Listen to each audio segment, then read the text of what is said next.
How to delete your Facebook page. आप अपना Facebook का बेकार पेज डिलीट करने के लिए मैं चलता हूं मोबाइल के स्क्रीन पे। तो दोस्तों, जैसा कि आप देख सकते हैं कि मैं मोबाइल के स्क्रीन पे आ चुका हूं और अपने फेसबुक पेज को डिलीट करने के लिए हम सबसे पहले फेसबुक ऐप को ओपन करेंगे। इस तरह जैसे ये ओपन हो जाएगा तो हम ऊपर राइट साइड पे 3 लकीरों का निशान होगा, वहां पर टैप करेंगे और फिर आपके सारे पेजेस आपके सामने आ जाएंगे, आपके प्रोफाइल आईडी के नीचे यहाँ से।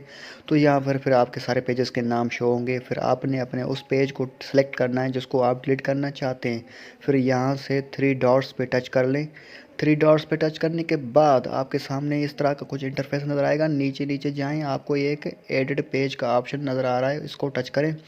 इसको टच करते ही आपको यहाँ पर नीचे सेटिंग्स पर जाना होगा, सेटिंग्स पर टच करें। वो सेटिंग्स पर जाने के बाद आपके सामने कुछ इस तरह का इंटरफेस होगा। आपने पहले पहले ऑप्शन जनरल पर जाना है, जनरल को टच करें और फिर ये देखें कि आपके सामने ये इस तरह का पेज ओपन होगा। आप उसको ऊपर घसीटें और नीचे आप देखें कि रिमूव पेज का ऑप्शन नज़र आ रहा है और उसके नीचे परमानेंटली डिलीट योर पेज, तो उस पर टैप करने के बाद आपके सामने कुछ इस तरह का इंटरफेस नज़र आएगा और यहाँ पर लिखा होगा कि अगर आप अपने पेज को डिलीट करेंगे तो ये हमेशा हमेशा के लिए डिलीट हो जाएगा और ये वापस हासिल नहीं हो सकेगा। तो अगर आप अपने पेज को डिलीट करना चाहते हैं तो सोच समझ के करें और यहाँ से डिलीट पेज पर टैप करेंगे तो ये पेज आपका हमेशा हमेशा के लिए डिलीट हो जाएगा।